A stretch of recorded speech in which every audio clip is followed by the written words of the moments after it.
Caros e caras, bem-vindos, bem-vindas a mais um episódio do nosso podcast Heróis e Vilões Entre Crimes e Medalhas, podcast no qual exploramos o melhor e o pior do ser humano, os altos e baixos, os criminosos, os vilões, os rejeitados e os heróis, as heroínas, os destacados e as destacadas em nossa sociedade.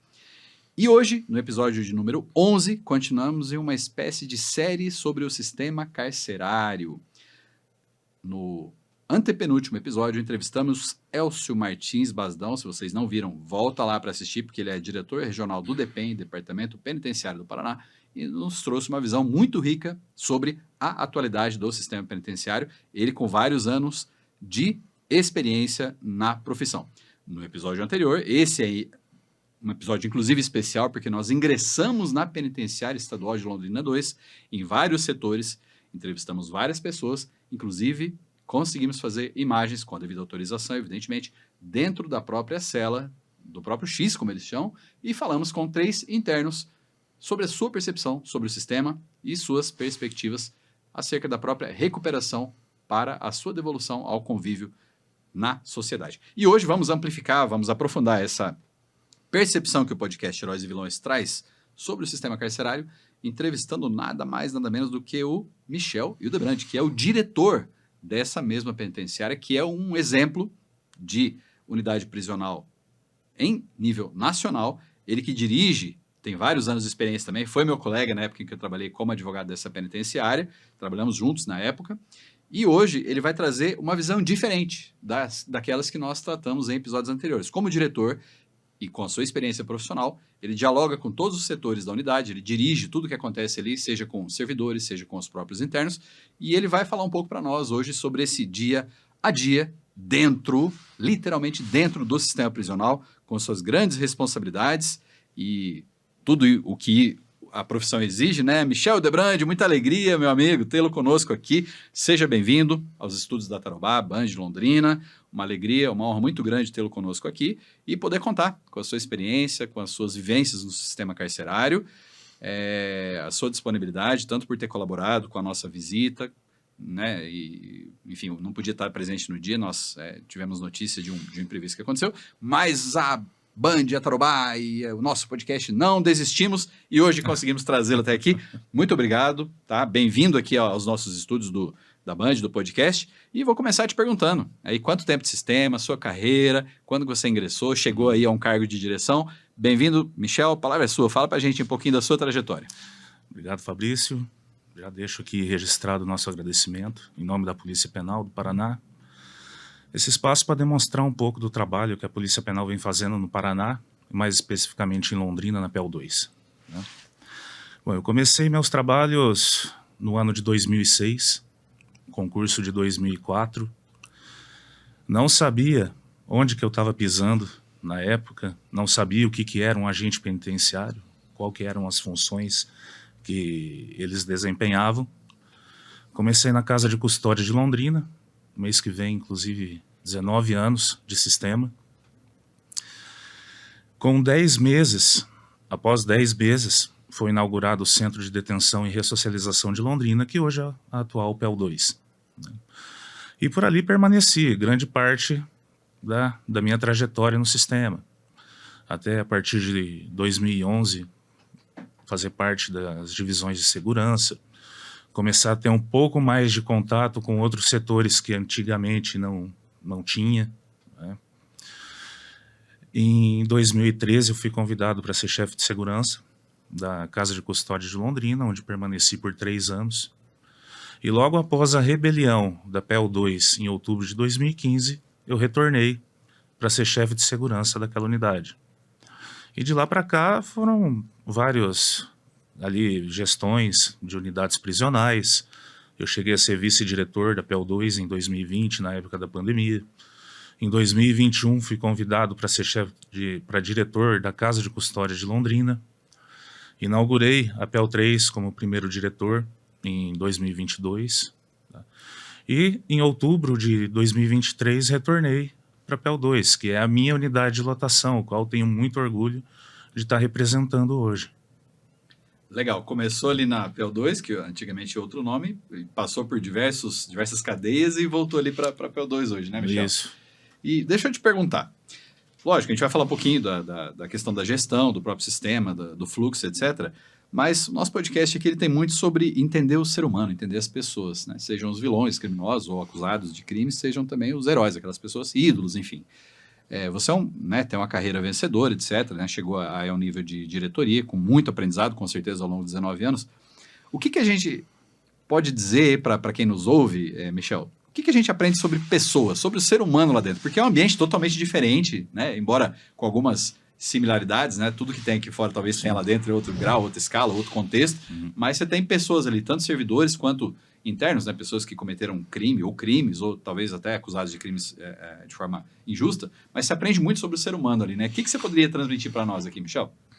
A primeira imagem que nós temos quando entra no sistema, dentro de uma penitenciária, é justamente as leis que existem ali dentro. Né? Eram leis próprias, geralmente entre os criminosos, e que muitas vezes o Estado tinha que acabar se adaptando para que a gente pudesse trabalhar de uma maneira mais eficiente, eficaz. Com o passar dos tempos, o Estado foi tomando conta novamente dessas penitenciárias, e o que se tem hoje são unidades pacificadas, controladas, com um perfil das pessoas que estão presas totalmente diferente, porque quando eu entrei no sistema, eu era praticamente mais novo que 80% da população carcerária. E hoje eu já sou, digamos, 80% mais velho que todos. Mais experiente. Digamos, mais experiente.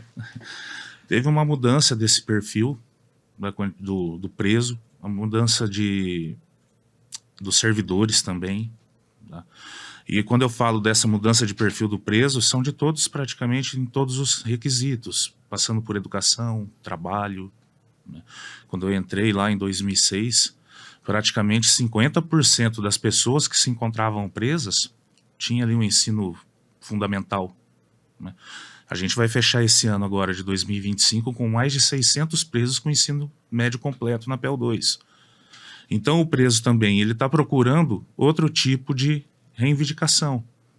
O que antigamente se via eram reivindicações por alimentação, o aumento de itens numa sacola que os familiares entregam para eles, uma reclamação de falta de água. O mais básico. O básico, né?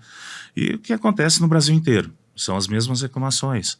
Hoje você pega um preso que reivindica mais estudo, mais trabalho, mais curso profissionalizante.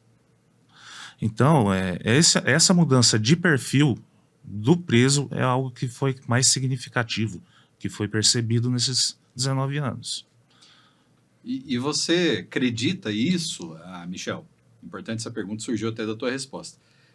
A personalidade ali, supondo que a gente possa falar em uma média, um perfil ali das pessoas que são encarceradas, a mentalidade dessas pessoas tem mudado ao longo do tempo, não sei se é mais acesso de informação no mundo como um todo, ou pelo trabalho, evidentemente, de vocês, que arduamente sustentam, né, todo o sistema diuturnamente, ou ambos. Você acha que tem um fator ali do sistema, do trabalho, dos servidores, do Estado, e um fator dos presos em si, ou é um pouco de cada? Como é que é, na sua percepção?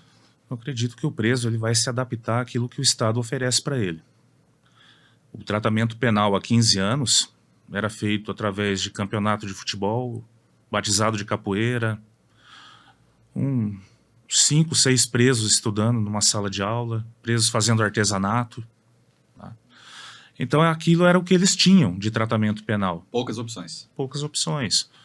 E assim, pouco pedagógicas também. Hoje você tem um tratamento penal extremamente eficiente, com presos trabalhando externamente, internamente, em empresas conveniadas, estão ganhando um salário mínimo, além da remissão de pena, cursos profissionalizantes com parcerias com o Senai, tá? Presos estudando na UEL, em algumas universidades particulares também. Então é outro cenário que nós estamos vivendo hoje, de pessoas que realmente querem buscar aquela mudança que anteriormente não existia. Tá? Então a gente pode dizer que o Estado está melhorando o tratamento penal e os presos têm respondido a essa mudança no próprio modo do Estado tratar a questão, é isso? Exatamente. Certo. Daqui a pouco a gente fala então um pouquinho, Michel, sobre a questão de estudos e trabalho e tal, porque realmente é algo que a população pouco conhece. Aliás, a população, uma certa ala da população até fica um pouco receosa de presos entrarem e saírem, etc. Onde já se viu, né? Muita gente acaba criticando, talvez até sem conhecimento de causa, na maioria dos casos. Mas eu vou te perguntar uma coisa, até para a população, né? Para os leigos entenderem, né? Pessoal que não trabalha diretamente com o sistema penal. A questão de segurança, porque muita gente acha, e lógico, você tem ali uma periculosidade e tal, e o pessoal acha que é um ambiente totalmente diferente daqui fora, que é inseguro, que onde já se viu, tem medo até alguns de passar na frente, de delegacia, de presídio e tal. Então, uma primeira questão que talvez surja na mentalidade das pessoas que nos ouvem é a questão da segurança. E, né, o senhor está todo dia ali, literalmente todo dia dentro de uma penitenciária. Como é que funciona ali? Lógico, um sistema rígido, né, de segurança, a gente teve a oportunidade de acompanhar um pouco disso de perto. Como é que é a sua percepção em relação à segurança, tanto de quem trabalha ali, quanto dessas pessoas que estão em contato com aqueles presos que saem para trabalhar, para estudar? Isso daí é uma questão, inclusive, que eu sou, às vezes, até criticado por conta da parte de segurança. Porque um dos objetivos da unidade de progressão se traz ali sobre a segurança mínima. Tá? E talvez uma das vantagens desses 19 anos, ter trabalhado muito tempo em carceragem, eu pude levar para a gestão a experiência que eu tive lá dentro da carceragem, trabalhando em galerias, né? Hoje nós temos uma PEL 2, modelo unidade de progressão, extremamente segura, contato zero entre presos e servidores, uma unidade mecanizada nas galerias, em que os agentes, os monitores hoje não têm mais acesso às celas. Todos os portões inferiores são automatizados. Um trabalho que a gente teria ali uma média de 15 servidores para fazer, hoje nós fazemos em 2, com mais segurança do que anteriormente. Fora o sistema do CFTV também, que controla todo o perímetro externo e toda a parte interna da unidade. Nós temos mais de 200 câmeras instaladas na PEL 2. E tem também a parte E quando se fala em segurança, eu acabo dividindo na segurança física e a psicológica. A física é essa que eu comentei, sobre grades, portões, o contato mínimo, e tem a parte de segurança também, que se refere à psicológica, que se refere ao tratamento penal. Quanto mais o tratamento penal dá resultado para aquelas pessoas, maior também a nossa segurança. Então, além de trabalho, estudo, nós temos lá os atendimentos com assistente social, setor de pedagogia, escola, psicologia, justiça restaurativa, que inclusive é um dos objetivos da unidade de progressão, né? Os 2 principais, inclusive, que seria o tratamento penal humanizado e a prática da justiça restaurativa, que nós fazemos ali em 2 atividades. Uma somente com as pessoas que se encontram presas e outra com os familiares deles também. Certo. E vamos trabalhar então um pouco essa parcela dos presos que tem acesso, embora no regime fechado, ao mundo exterior. Pessoas que saem para trabalhar, para estudar. São pessoas selecionadas, não é qualquer preso que vai ter esse acesso, né, como você mencionou, segurança mínima. E em relação a esses presos, você praticamente não tem reincidência, você praticamente não tem fuga. Como é que é literalmente a progressão dessas pessoas ali para sair daquela vida carcerária, por assim dizer, e voltar ao convívio social de liberdade, convívio social normal na sua visão? Hoje a PEL 2 ela tem uma taxa de reincidência de 2%. Daquelas pessoas que realizam trabalho externo. Os que estudam, tem ali o ensino superior na UEL, é de 0%. Todos aqueles que saíram para o ensino superior não retornaram. O pessoal ali do trabalho externo ainda tem 3% que retornam com um novo crime. Tá? Fora isso, tem diversas outras atividades que a gente vem trabalhando com ele também antes de soltá-lo para o trabalho externo. Tem uma comissão técnica de classificação que faz a avaliação individual de cada um deles. Setor de saúde, psicologia, serviço social, segurança. Tá? Então, num primeiro momento, ele tem que se enquadrar num decreto do Estado, que é o 11.168 de 2019. Vários requisitos. Inclusive, dia 6 agora, saiu uma nova resolução, a 305, do Departamento de Polícia Penal, regulamentando novamente alguns requisitos, para que essa pessoa possa ter condições de ser avaliada. Tá? Depois dessa avaliação, se ele for aprovado, é feito o pedido para o juiz da Vara de Execuções Penais para que ele autorize a saída dele através do monitoramento com tornozeleira eletrônica. Sempre autorização judicial e com monitoramento. Sempre com autorização judicial e monitoramento. E nós temos um setor também lá na PEL2 que fica 24 horas com servidores monitorando caso venha algum preso violar a área ali que foi autorizada pelo juiz.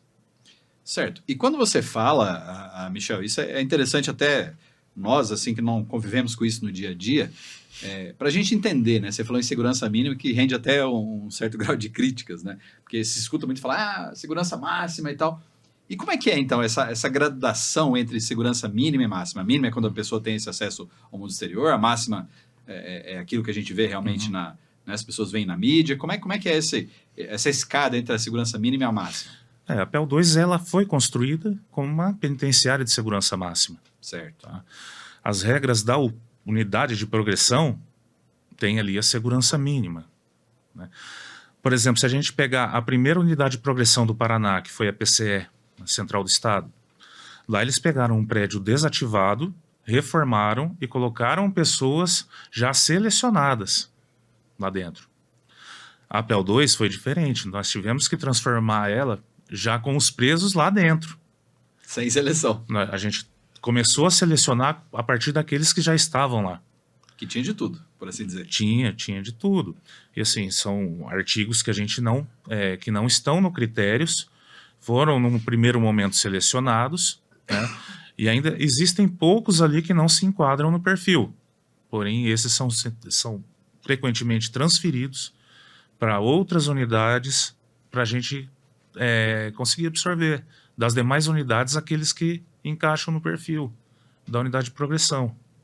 E vocês conseguem manter o nível mais elevado, por assim dizer, ali do público de vocês. Isso.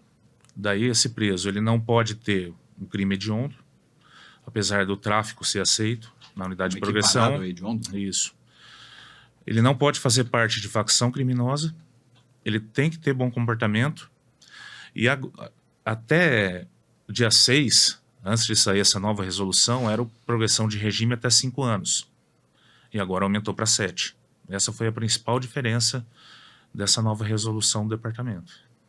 Certo. E aí também da sua fala, Michel, vou extrair um ponto aqui que parece muito interessante para esclarecer a população, porque no senso comum muito se diz que o crime organizado ele domina não só comunidades às vezes carentes, mas também o próprio sistema penal. E você falou que durante um tempo isso, até um certo grau, realmente acontecia e o Estado, em determinado momento, tomou as rédeas e começou a se impor enquanto realmente um poder legítimo, por assim dizer. E como é que era isso quando tinha essa influência maior? A gente está falando, lógico, de uma unidade, talvez até do Paraná, e a gente sabe que no Brasil há várias realidades, né? Pode ser que outras pessoas de outros pontos do Brasil estejam vendo e ouvindo a gente. Mas o que você pode dizer dessa evolução, vamos chamar de evolução, de algo que era, ainda que parcialmente, controlado pela criminalidade e hoje já é controlado e muito bem controlado pelo Estado, de forma até que o preso tem essas oportunidades. Como é que você vê essa transição? Essa transição começou a partir de 2018, 2019, quando surgiu o cargo aqui de coordenador regional, que a Polícia Penal começou a ter mais força, inclusive nas decisões do nosso departamento, em que essas pessoas participantes de uma facção criminosa começaram a ser isolados dos demais. Para não influenciar. A partir do momento em que cada regional nossa tem uma penitenciária que abriga esse tipo de preso, as demais começaram a ter um clima também mais pacificado. Porque essas pessoas que influenciavam de uma maneira negativa os demais estão separados deles agora. Né? Então, cada unidade hoje de Londrina tem um perfil diferente. Tem a PEL2 com esse critério, com a resolução. Tem a PEL1, que ela já é destinada aos presos de facção criminosa.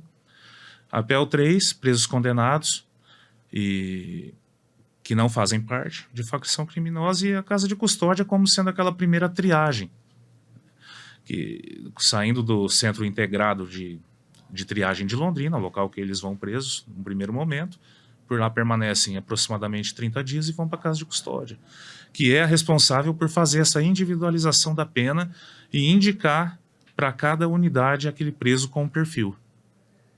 Muito interessante. Eu vou ter que perguntar uma outra coisa, até porque você falou 2004 nesse concurso, né? Eu cheguei a ser professor de cursinho, um pessoal que estava se preparando para essa prova, e na época até um dos alunos me levou para fazer uma espécie de tour também lá na casa de custódia. Foi uma das primeiras vezes que eu tive contato ali com o sistema prisional.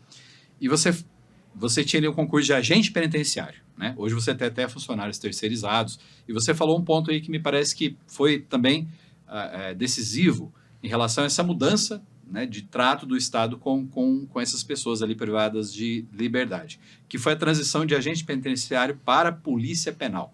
Você falou que aí vocês tinham mais poder de decisão e tal. Isso me parece que foi muito significativo, Michel.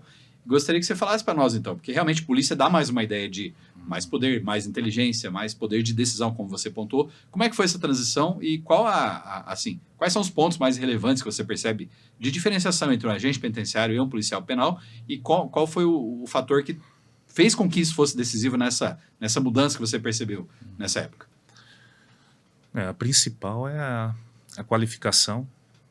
Nós tivemos que fazer um curso de operações destinados como se fosse um curso de formação para a Polícia Penal. Nos qualificou. Hoje nós temos uma .40 disponibilizada pelo Estado. Somos habilitados em fuzil, espingarda, calibre 12. Nós temos viaturas novas, coletes que foram enviados pelo próprio Estado para nós. Toda uma estrutura além da capacitação. Uniformização hoje, nós temos uma identidade, além de toda a parte de qualificação. Essa foi a principal mudança. Diretores já existiam, os agentes penitenciários, que apenas transformou ali para a Polícia Penal e nos deu esse suporte que anteriormente nós não tínhamos. Tá? Então eu acredito que essa seja a maior mudança da Polícia Penal. E agora eu vou até perguntar uma coisa, talvez até fuja da sua experiência diária, mas isso que a gente tem visto, né, na conversa com você, com o Basdão, na própria visita que nós fizemos à unidade, traz realmente uma percepção muito diferente daquela mais popular, por assim dizer, do sistema. Como você enxerga, Michel, a perspectiva disso enquanto exemplo, enquanto modelo, se espalhar para o Brasil? Porque hoje nós temos um sistema carcerário declarado como inconstitucional pelo Supremo Tribunal Federal, lógico, generalizando, há muitas pessoas ainda privadas de liberdade que estão privadas de outros direitos que não deveriam estar, e esse trabalho que vocês têm desempenhado aqui no nosso estado, me parece que pode, ou ao menos poderia servir de exemplo para outros estados, outras unidades. Você vê essa perspectiva de isso se espalhar, no bom sentido, para que essa cultura, tanto de capacitação dos servidores, quanto de tratar de forma mais digna o preso, para que isso possa ser adotado em maior escala em nível nacional? Daí volta até que a gente estava conversando aqui um pouquinho antes, CNJ, sobre aquela percepção do CNJ que começou a perceber que os países com maior população carcerária estavam diminuindo a sua população, que seria Estados Unidos, China, e em quarto lugar ali a Rússia, perdendo para o Brasil em terceiro lugar. Né? Num primeiro momento, foi estudado os motivos que estavam diminuindo a população carcerária nesses demais países. Algumas ações que foram tomadas que acredito serem viáveis no Brasil. Né? A Rússia, por exemplo, a partir dos anos 2000, foram 350 mil pessoas que eles libertaram, além da utilização de muitos presidiários ali para a guerra. Né? Situação excepcionalíssima, portanto. Isso. Tem os Estados Unidos, que também começou a ver alternativas para a prisão. E daí veio o CNJ com a proposta do Cidadania nos Presídios, que teve ali no Espírito Santo o primeiro estado, como ali o projeto piloto, e que eles davam atenção para a estrutura física e para a pessoa logo após ela sair da prisão. Que aí vem a origem dos escritórios sociais para que essa pessoa tenha o apoio necessário. Veio em 2016 aqui para o Paraná, num primeiro momento, com a instalação de tornozeleira eletrônica para aquelas pessoas que progrediam do regime semiaberto e terminavam de cumprir nas suas casas, não mais num prédio ali destinado a esse tipo de preso. E por aí veio daí a unidade de progressão, que na PEL2, não só na PEL2, mas no Paraná, não, tem também aquela visão do da reintegração social. Do egresso. Só que o nosso principal objetivo é preparar ele dentro da penitenciária, através de qualificação, da parte de trabalho, de estudo, cursos profissionalizantes. E daí sim, nós temos também o escritório social que vai cuidar dele, dessa parte, daí já uma outra a instituição que seria do patronato, né? Perfeito. Então, vamos lá, vamos entender esse fluxo. Você pontua, primeiro, Universidade do Crime deixou de ter professores, por assim dizer, no momento em que você segrega aquelas pessoas privadas de liberdade que são ligadas a facções criminosas, que são realmente presos de maior periculosidade. Então você já tira essa má influência daquele preso que quer realmente, vamos chamar assim, se recuperar. Então você já tira a má influência no primeiro momento e depois você começa a oportunizar outras possibilidades para a vida dessa pessoa. E aí vamos falar um pouquinho disso então, do estudo e do trabalho, o Michel. Uma unidade de progressão, né, como você disse que vem sendo desenvolvida através de todos esses momentos aí, até que o CNJ, né, começou a voltar os olhos para isso e hoje você tem essa realidade. Então, você não tem mais o professor do crime, quer dizer, aquele que vai influenciar negativamente uma pessoa para que ela continue se enveredando pelo caminho equivocado, por assim dizer, e você incentiva aquela pessoa que quer sair daquela vida de uma realidade voltada para o crime propriamente dita. Então, dessas pessoas que estudam e trabalham, que aí realmente cumprem com aquilo que é uma das principais funções do sistema, que é a ressocialização. Ressocialização, às vezes, de uma pessoa que sequer foi socializada. A gente fala aqui, às vezes, no podcast, alguns entrevistados mencionaram isso, entrevistando que o Estado só aparece, muitas vezes, em certas comunidades com a polícia, com a repressão, e não com essa presença de um apoio social, né? De olha, estou aqui para ver o que você precisa, te ajudar, te capacitar.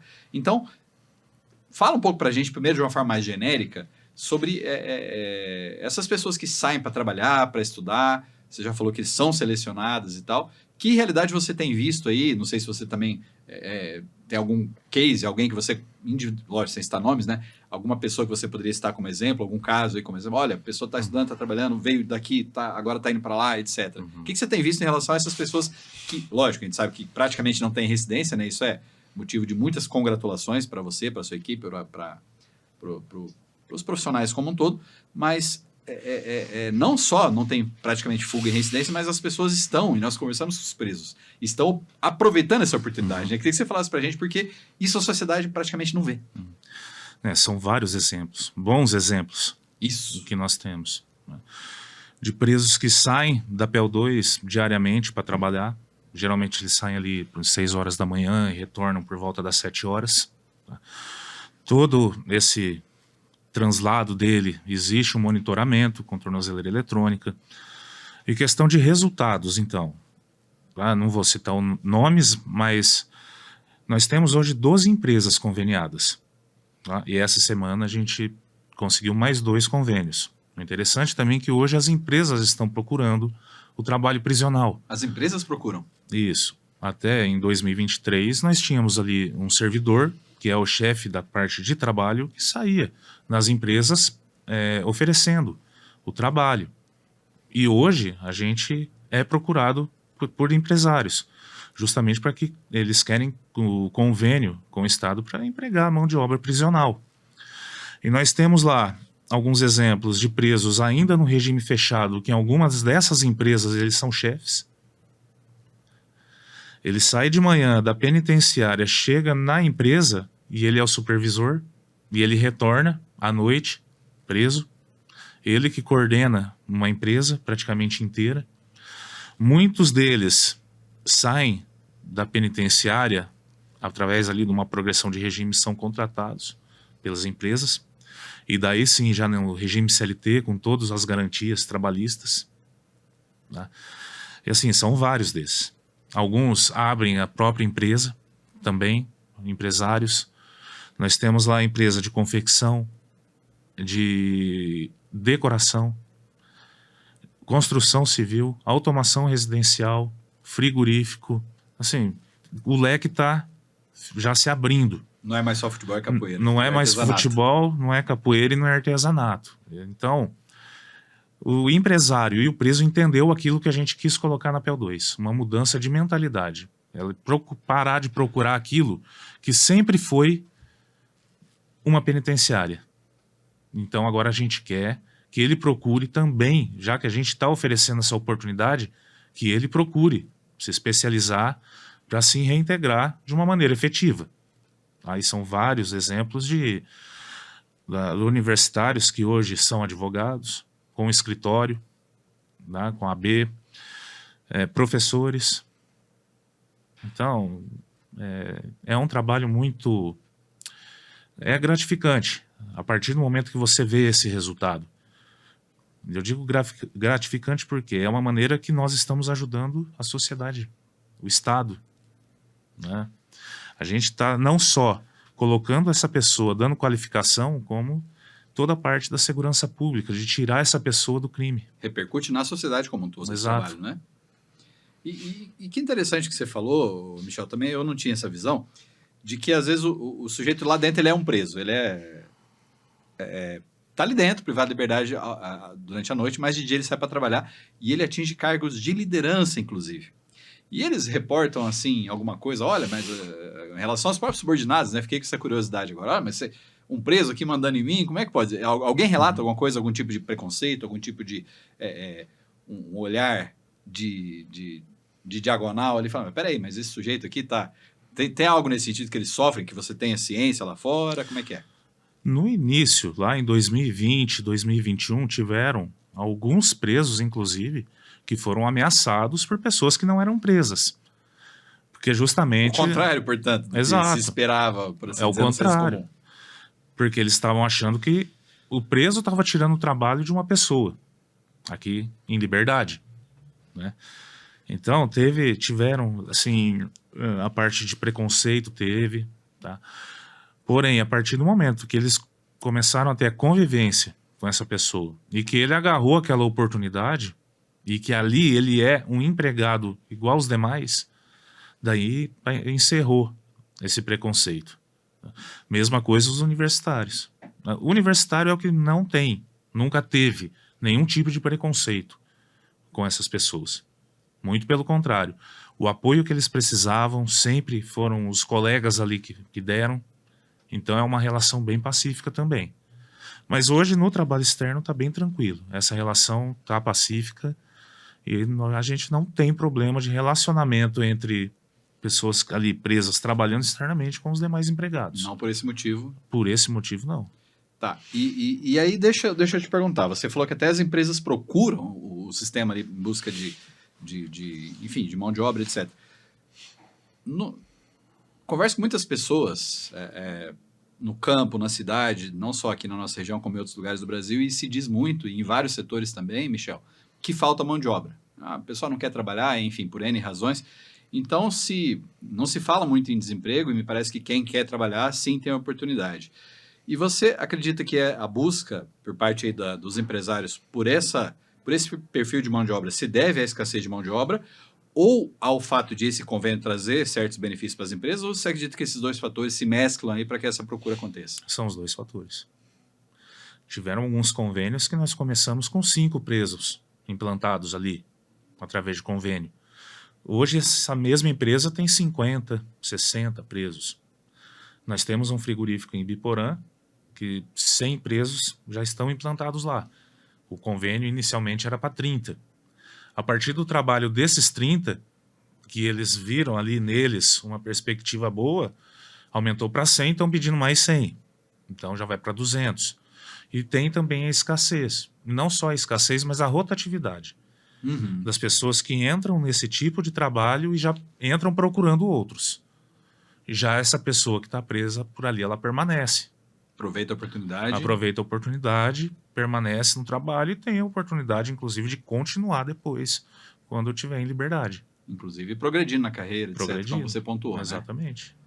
Muito legal. E, Michel, vamos falar um pouco então, você está, né, falando aqui das pessoas que estudam e trabalham aí no meio externo, a questão do círculo. Né? Nós tivemos, inclusive, a oportunidade de, obviamente, né, suprimindo ali detalhes das imagens para que fossem divulgadas, etc. O Círculo me parece uma iniciativa bastante substancial no sentido de reintegrar essa pessoa privada de liberdade ao mundo aqui de fora, né, por assim dizer, integrando-se com a família, etc. As pessoas ali tinham dinâmicas, né, a gente pôde presenciar um pouco disso. Mas não deu tempo da gente explorar muito esse tema, né? E me parece que ele é muito importante. Queria que você falasse um pouquinho mais para nós aqui sobre a ideia do círculo, em que ele consiste, como funciona, né? Lógico, dentro do que for viável, possível, né? Fala para nós um pouquinho dessa ideia do círculo, que me parece algo realmente revolucionário. Nós temos duas ações com o Círculo. O primeiro que é feito só com os presos e com o setor de psicologia, que ele é um local de escuta. Tá? Escuta. De um local de escuta em que cada preso tem ali um momento da sua palavra. E que nós da segurança, ou mesmo direção, não temos acesso àquilo que eles estão falando, que são algo ali mais relacionado ao setor de psicologia. Questões até de um sigilo profissional da psicologia, Isso. é isso? E aí vocês não têm acesso, são coisas ali do próprio Exato. setor. Tá. Apesar de que nós tivemos que fazer o curso de justiça restaurativa para atuar na unidade de progressão. Então, assim, a dinâmica nós entendemos, porém é algo particular que está acontecendo ali. Então, nós não temos acesso, não é nada relacionado à segurança. E sim a parte psicológica das pessoas ali que estão Vocês têm participando. acesso à estrutura, como funciona Isso. do círculo, as dinâmicas, como é que é, enfim, de forma geral. Aí a situação do dia a dia ali já compete apenas a eles, é isso? Isso. Ah. E daí nós temos o círculo com os visitantes, que para mim é a atividade mais completa que existe na PEL2. Não é uma visita comum, é uma outra situação. É uma outra situação. E por quê? Porque ela envolve todos os setores nessa mesma atividade. Desde a pessoa, quando ela é avaliada na comissão técnica de classificação, até o juiz da vara de execuções penais. E essa atividade começou quando, lá em 2023, quando a gente chegou, percebeu que estava tendo uma média ali de 3 a 4 fugas por mês de presos do trabalho externo. Então, esse histórico já foi diferente, então. Já. Então, a gente pensou numa atividade que pudesse agregar mais pessoas que pudessem ali nos ajudar.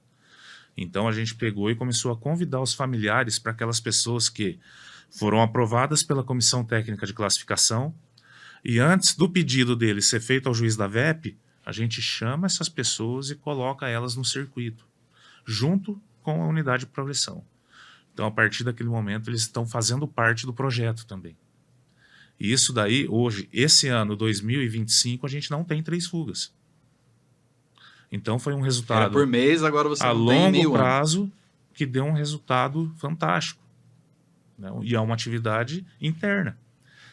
As pessoas são selecionadas pela comissão, nós separamos ali alguns presos e a gente pega e faz com os visitantes a atividade. E num primeiro momento só o pessoal da psicologia, né? E daí é uma questão familiar, e daí depois a direção vai lá também. Eu vou lá no círculo, sento lá com eles e converso com eles e os familiares deles. Tá? Então, lembrando da parte da segurança psicológica, geralmente a visitante ela tem acesso à penitenciária no sábado e domingo, que são os dias de visita. Com o círculo restaurativo, ela está lá segunda, terça, quarta, quinta, praticamente todos os dias. Tem convívio efetivo com a família. Então, os visitantes familiares, estão vendo o que está acontecendo ali.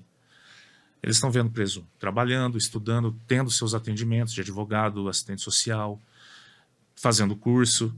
E com isso, faz 1 ano que a PEL2 não recebe uma denúncia. Justamente porque elas estão vendo o que está acontecendo ali. Né? E são 300 presos indo para a rua diariamente, fora os 150 que já trabalham internamente também ganhando salário mínimo e os mais de 100 pedidos que nós temos na VEP. Então, até praticamente 600 pessoas ganhando um salário mínimo dentro de um estabelecimento prisional. E aquela pessoa que não está trabalhando está estudando. Lá ele não pode ficar sem atividade. Ou está fazendo curso. Todos têm. Ou ele está estudando, ou ele está fazendo um curso profissionalizante, ou mesmo o projeto da remissão pela leitura. O círculo restaurativo também, que a cada 3 participações ele ganha um dia remido. Então, é muita atividade. Muito legal, ô, Michel. E eu queria que você falasse um pouquinho para nós um pouco mais sobre a ideia da justiça restaurativa em si, aplicada a esse contexto. Porque justiça restaurativa é um tema relativamente novo, né? Para nós temos algum tempo aí no direito. Até se fala, por exemplo, em conciliação entre autor do fato e vítima. Existem várias facetas da justiça restaurativa. Precisamente como que esse conceito se aplica ali ao sistema prisional, a essa ideia do círculo. Dali já é uma ideia mais voltada ao sistema prisional. Da pessoa como se fosse começar a vida dela a partir daquele momento. Esquecer aqui o passado dela e fazer algo diferente a partir de agora. Com trabalho, estudo. Esse é o foco da justiça restaurativa que é feito na PEL 2. A pessoa esquecer o passado dela e viver ali o presente pensando no futuro. Até porque o passado não dá mais para alterar, Já então não vamos dá viver mais o para presente recuperar. e pensar no futuro, Exatamente. né, Michel? Essa é a linha de pensamento do setor de psicologia, que é o trabalho que nós realizamos ali dentro. Muito interessante. E aí eu vou até te perguntar sobre existe toda essa parcela de presos que tem acesso a estudo e trabalho no ambiente externo, mas você falou aí, salvo engano, agora de 150 pessoas, que é isso, 300, não sei quantas pessoas você falou agora há pouco aí, que ali dentro estão trabalhando. A gente tem imagens ali do setor de costura, inclusive empresas, né, até a gente teve acesso à informação de que a peça sai pronta dali, etc. Então, há pessoas que estudam ali, que trabalham ali. Tem o telecentro, né? Então, fala para nós um pouquinho dessa rotina de quem não sai, mas de quem trabalha e estuda ali dentro. Tem a parte das empresas conveniadas internas, uma dessas imagens aqui. Nós temos 2 empresas conveniadas até o momento, e mais uma agora também, que está se instalando lá de confecção. Mais uma. Então, são 150 presos aproximadamente trabalhando em empresas conveniadas ali dentro.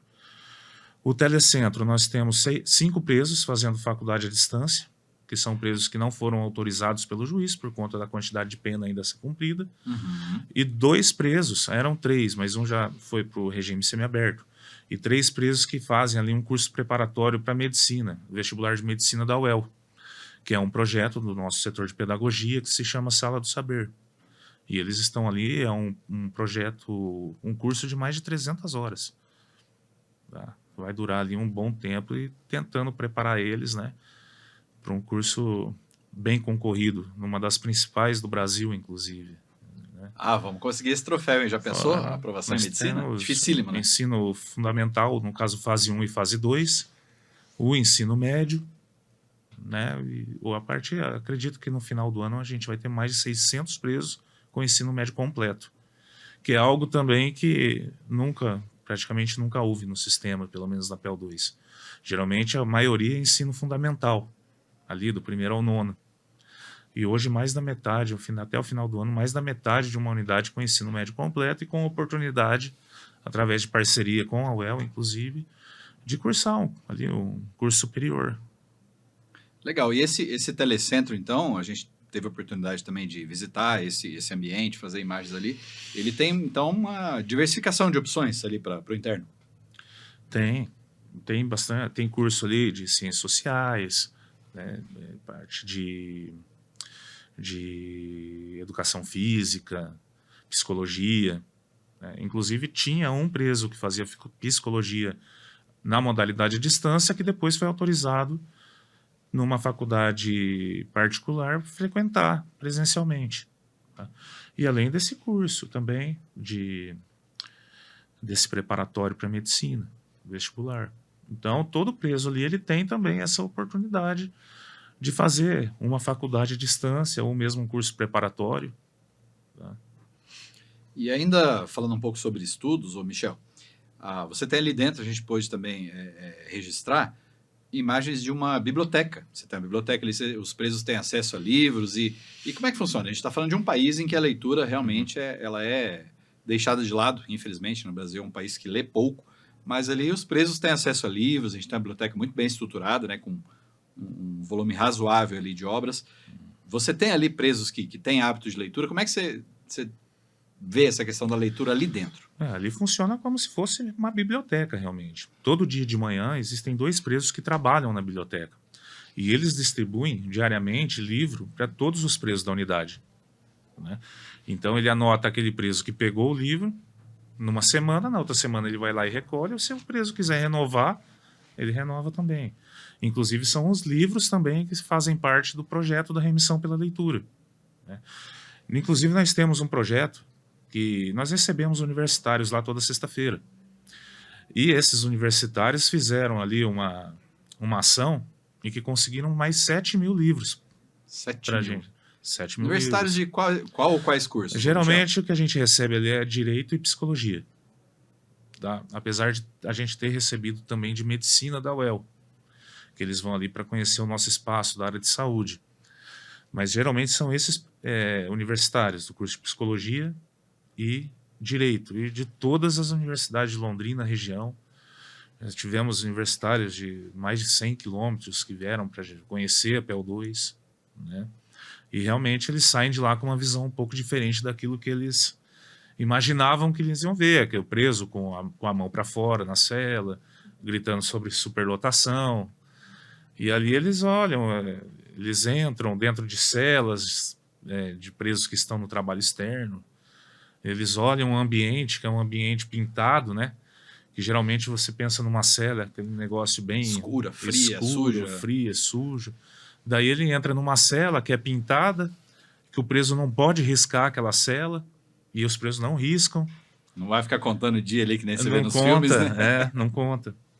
Então eles ficam também bem impressionados com aquilo que ele vê.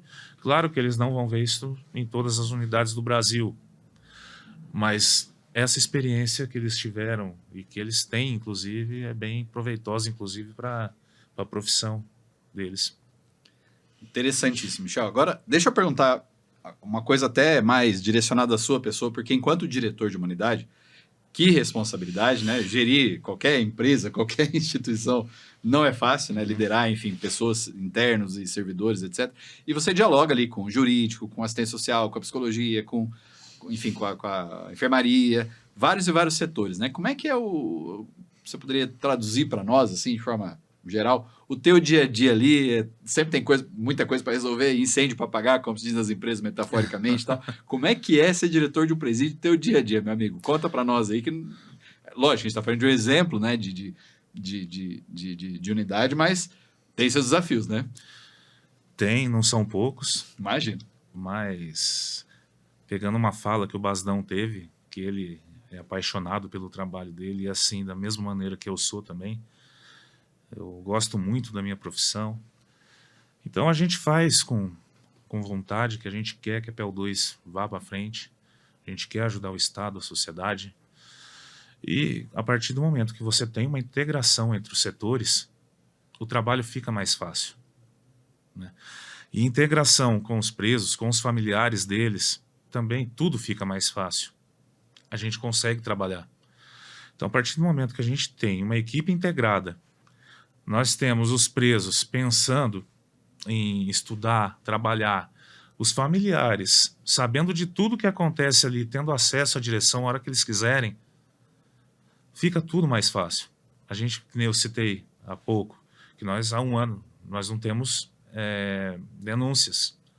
E só pelo fato de não ter denúncia, a gente consegue trabalhar de uma maneira mais tranquila. Então, essa integração, eu digo não só dos servidores, mas de todas as pessoas que estão ali. E daí vem, incluindo a parceria com a VEP, Conselho da Comunidade, as universidades. Todo mundo parece que entendeu aquilo que a gente estava propondo quando a gente chegou lá, de integrar o máximo possível da sociedade naquele local, né?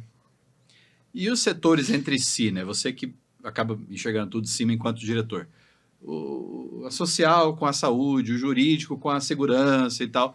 Os setores, você consegue fazer com que eles, ou isso acontece espontaneamente, não sei, que eles dialoguem entre si, porque cada um tem uma formação, cada um tem uma visão científica, técnica, profissional, que, embora necessariamente tenham que se integrar, são de áreas totalmente diferentes, né? Como é que você vê essa integração entre os diversos setores de uma unidade prisional? Mas, geralmente, ela é mais visível quando se tem uma reunião da comissão técnica, que daí cada profissional tem que dar o seu parecer individualizado de cada pessoa presa. Tá, fala um pouquinho, quais profissionais compõem uma comissão técnica? Você tem lá a assistente social, ela vai dar o parecer dela. Setor de pedagogia também tem o parecer Com outro saber. com outro olhar sobre aquela pessoa que está sendo presa. E assim, a comissão, ela individualiza. Então, é um preso que está sendo avaliado por todos os setores. Vem a questão jurídica, né, que geralmente, quando a pessoa é reprovada numa unidade de progressão, ou é pela questão jurídica, que ele não satisfaz os critérios, ou por saúde, que o médico não indica determinado tipo de trabalho. Num primeiro momento, se esses dois setores derem o ok, daí vai para os demais profissionais realizarem a avaliação. Daí vem o assistente social, dá o parecer, o setor de psicologia, pedagogia, a segurança. E, por fim, vem a direção também para ajudar nesse contexto, né? E aí, inclusive, a Mas- gente tá, imagens da cela ali, né? Acabaram de aparecer e tal. A gente entrou nessa cela aí, nesse X, como eles chamam. E um dos internos, ele inclusive falou uma coisa muito interessante. Anos atrás, a gente conhecia o nome do diretor. Hoje, nós conhecemos o diretor. O diretor, ele conversa conosco, ele conversa com a nossa família, né? Um preso ali falando de uma forma bastante eloquente, inclusive, a fala dos internos ali. E como é que é essa relação direta hoje de uma direção de presídio ali com os internos? Porque realmente eles valorizam muito isso, a gente pôde perceber. Uhum. Eles foram pegos ali espontaneamente, né? E foram muito solícitos e transpareciam, Michel, realmente muito contentamento com essa forma com que a direção tem tratado ali o dia a dia deles na carceragem. Então, como é que você percebe essa relação direta, que é algo pelo que eles relataram até relativamente recente, de você estar ali, né? Não só tratando com os seus servidores, mas também com os internos enquanto diretor. É aquilo que eu já até comentei sobre a questão de ter iniciado os trabalhos lá na carceragem, então entender o que acontece ali dentro. Então, há 15 anos, 19 atrás, nós tínhamos muito contato com eles.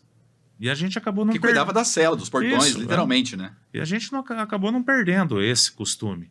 Então, eu entro nas oficinas de trabalho para conversar com eles. Os familiares, diariamente, eles entregam a sacola lá de alimentos para os presos. E sempre querem subir ali na direção para conversar comigo. Eu atendo todos eles, todas elas. Então, é uma relação próxima, mas também já não é de hoje. Isso aí já é de muitos anos. É algo que vem cultural dos servidores que começaram há mais tempo ali, né? Hoje você pega os monitores de ressocialização que ainda estão no começo da profissão. Que não tiveram essa vivência Não daquela tiveram outra essa realidade. vivência. Hoje eles têm uma unidade automatizada, mecanizada, com pouco contato, diferentemente da nossa época, em que você abria uma cela ali com 7, 8 presos na frente deles. Hoje não. Hoje, de fora lá da galeria, ele consegue abrir através de um processo de mecanização, que inclusive veio depois de 2016. Né? Mas essa relação próxima, ela já é de anos, não é de agora. Né? Eu só levei para a unidade de progressão essa presença maior ali com eles também.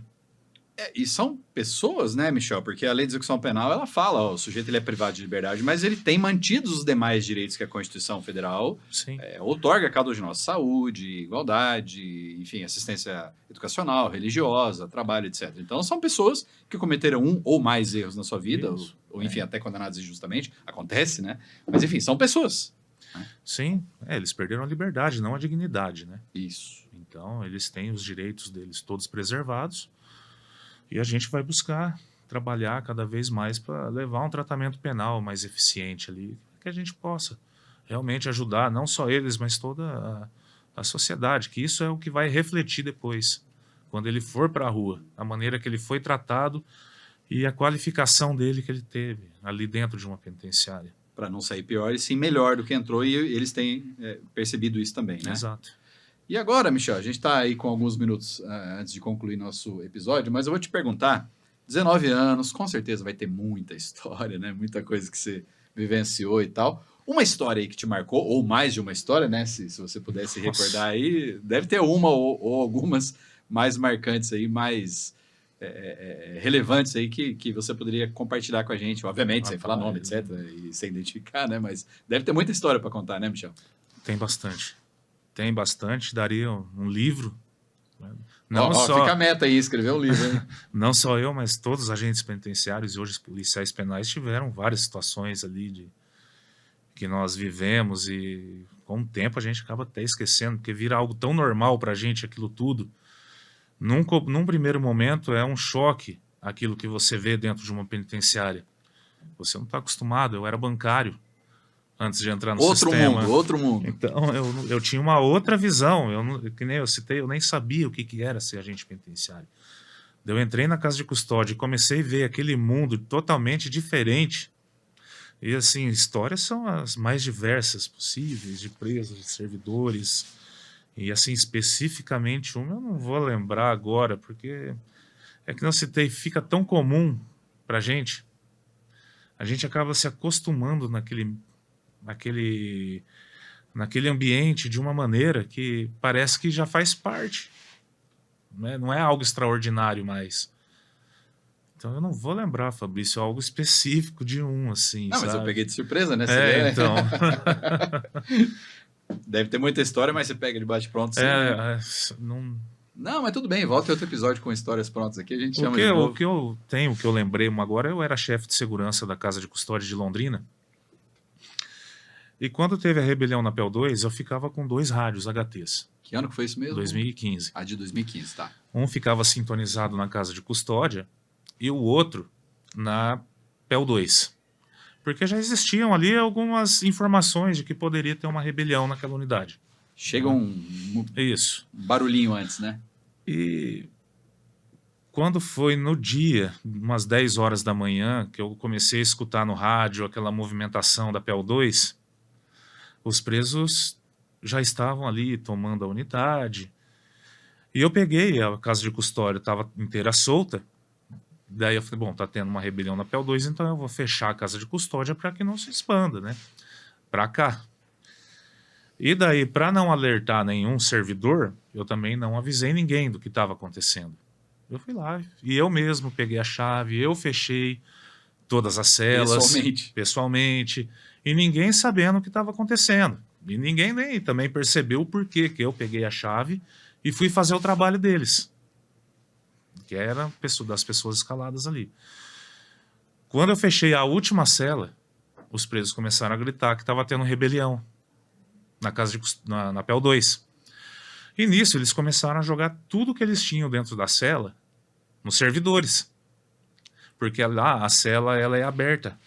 É grade. Então ele tem acesso ao corredor. Depois de um momento, quando eles se acalmaram, o que eles quiseram? Os materiais de volta.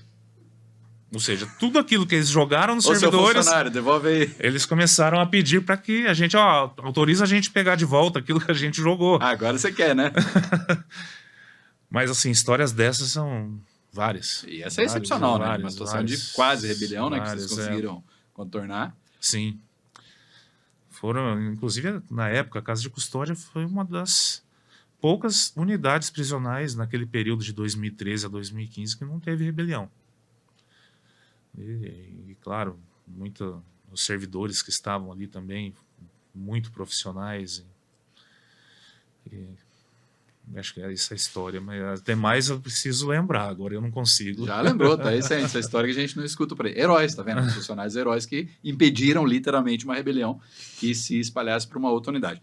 Agora nosso tempo tá se esvaindo aqui, Michel, mas eu vou te pedir um fechamento, né? Até eu tenho essa percepção, né? Os demais entrevistantes falaram isso com a gente também. Uma cadeia, ela é um microcosmos do macrocosmos que é aqui fora. Quer dizer, tudo que tem aqui fora tem outro contexto lá dentro. Quer dizer, tem pessoas realmente inocentes, tem pessoas inteligentes, tem pessoas ali sem rumo, tem pessoas que têm ali uma consciência, tem de tudo ali dentro, né? Tanto entre servidores quanto presos.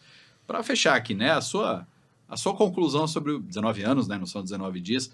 O sistema carcerário, para nós que não vivemos todo dia no sistema carcerário, de tudo isso que você falou, alguma coisa que tenha passado aqui, né, batido em nossas perguntas, resume para nós o sistema carcerário segundo o Dr. Michel. É um ambiente diferente, por mais que ainda existem as leis dos presos e o que eles podem e não podem fazer dentro da cela, a relação entre eles, a maneira que eles lidam com as situações é totalmente diferente da maneira que eles mesmos iriam ter como resultado aqui se eles estivessem em liberdade. Como as ações que eles tomam aqui são diferentes das que eles têm que tomar dentro de uma penitenciária. E a mesma parte de servidores também, nós temos que nos adaptar muito às questões.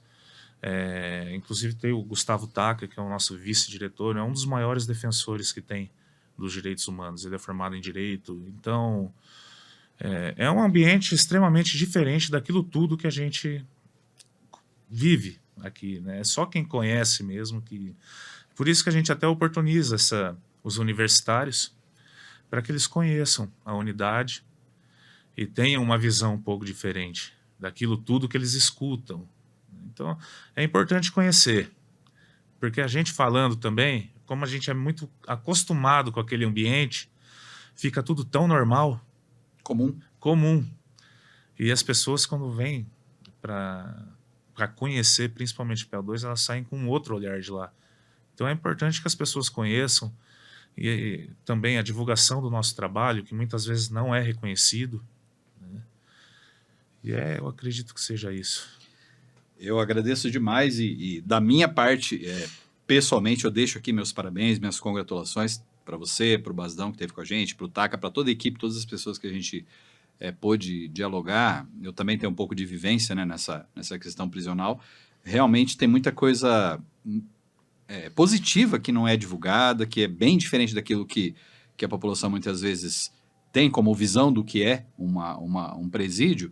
Então foi muito, muito rica, viu, Michel, a sua intervenção aqui, como foi dos demais. É lógico, né? A gente recomenda que até quem não assistiu assista os episódios anteriores, mas a visão de um diretor que vê a unidade como um todo, ela realmente traz uma percepção muito aprofundada de um presídio. Só tenho a agradecer, parabenizá-lo, tá, pelo seu trabalho, pela sua liderança, por esse histórico aí, heróico de uma pessoa que faz e fez e continua fazendo e vai fazer, se Deus quiser, por muito tempo, pelo sistema, pelas pessoas que estão ali dentro, seja servidores, seja internos, e de forma até evidente, ficou para nós aqui, isso se espalha para a sociedade, é uma questão central na segurança pública, sim, muitas vezes é relegado ali a último da fila, como dizia uma vez para mim uma juíza de execuções penais, o sistema carcerário é o último da fila, a VEP é o último da fila, mas isso repercute sim na segurança, então esse trabalho de vocês é de suma importância para a segurança como um todo. Agradeço por demais sua disponibilidade, sua presença aqui, se deslocar até